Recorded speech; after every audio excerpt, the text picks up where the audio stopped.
Passons maintenant au tour du lagunage.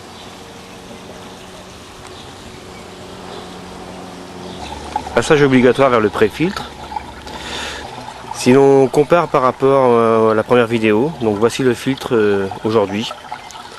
Donc nous sommes le 5 juin. Donc je n'ai strictement rien fait du tout. Je n'ai pas nettoyé du tout. Et vous regardez, je n'ai, pour ainsi dire, plus d'algues filamenteuses. Le seul endroit où j'en ai encore, c'est ici. Mais bon, ça c'est à l'arrivée. Comme vous pouvez regarder, les aisselles, il y en a partout.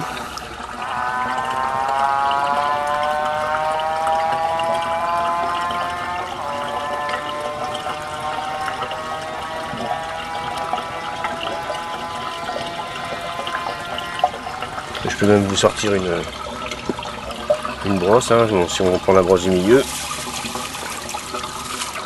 Voilà. Donc voilà la brosse du milieu. Donc ici vous pouvez voir des aisselles partout. Mais bon, voilà. Donc c'est une partie que j'ai pas nettoyée du tout. Voilà.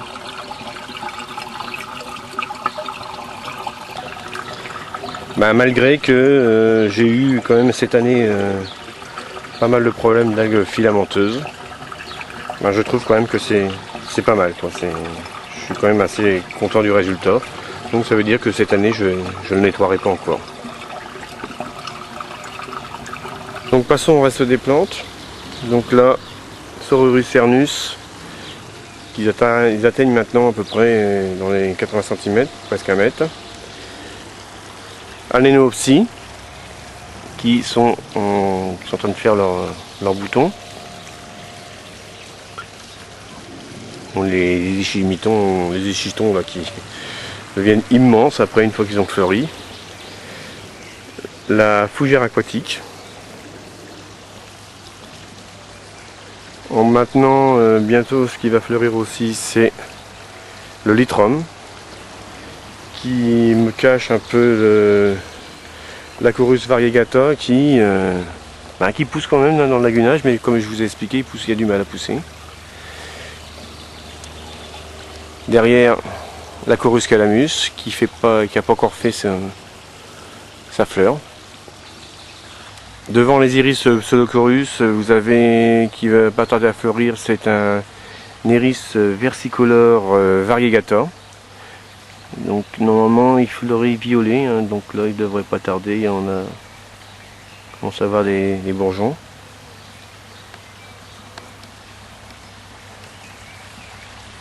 Le Carex riparia. Cette plante que je n'ai pas encore regardé le nom mais qui pousse très bien aussi. Les Tifa, la presse japonaise, Tifa minima,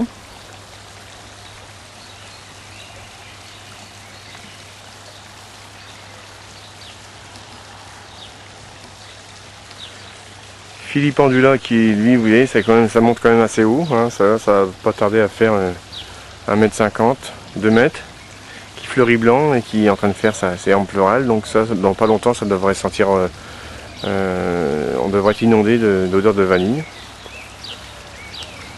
La fin du caltum est donc là, qui essaye de faire qui concourt avec le Filipendula pour moi, celui qui ira le plus haut.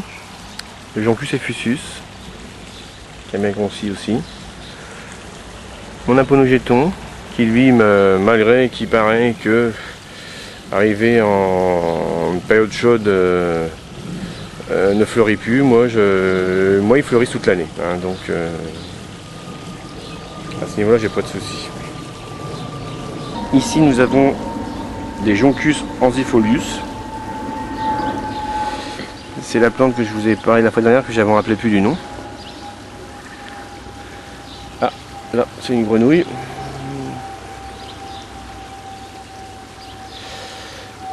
Qu'est-ce qu'il y a encore?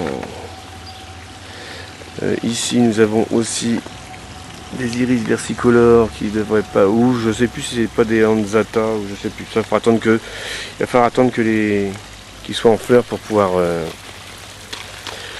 vous dire. Je me rappelle plus vraiment.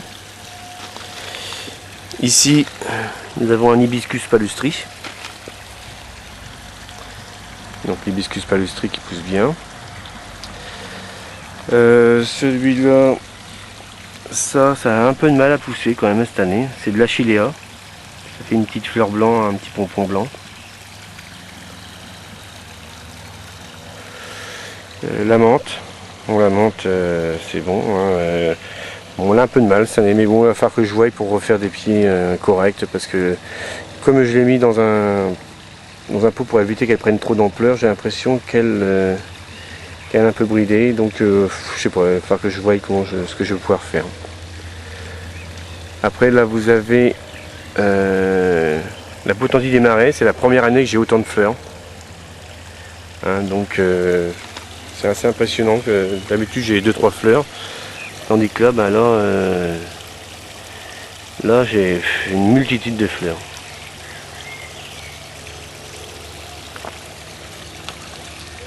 La voici sous un autre angle.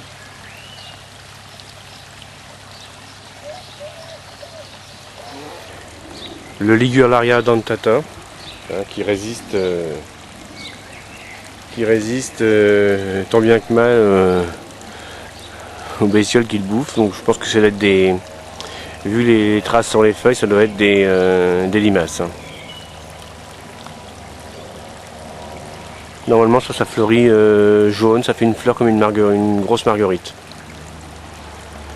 Une passe vite faite sur mon bassin lotus. Donc le bassin lotus pour l'instant je mets l'hiver, je laisse un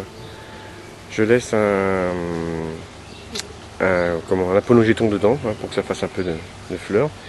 Et comme vous voyez là, a priori il me fait déjà des feuilles flottantes. Et nous avons plusieurs départs, donc j'espère que cette année il va fleurir parce que je connais pas sa couleur de fleurs. Donc si je suis venu ici, c'est pour vous faire voir les Lichimachia.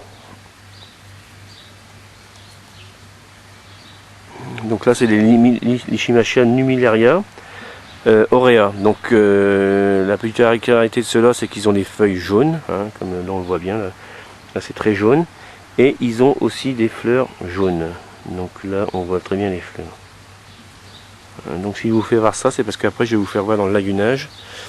Donc c'est pareil, hein, c'est des Lichimachia numillaria, mais sauf que eux, ils sont pas jaunes. Et un petit détour sur mon orchidée des marais. Enfin j'en ai deux, j'ai même plusieurs pieds. Donc c'est pareil, hein, c'est une plante très belle. Cette grappe est formée de multitudes de petites orchidées.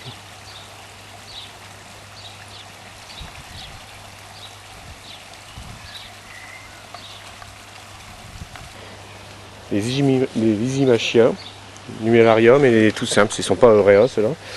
Et comme vous voyez là, ils ont des feuilles, voilà, ils ont des feuilles vertes avec les mêmes fleurs jaunes. Donc ça fait un bon couvre-sol. Donc voilà, nous avons fait le tour du lagunage. Maintenant à la prochaine vidéo, d'ici peut-être une semaine ou deux.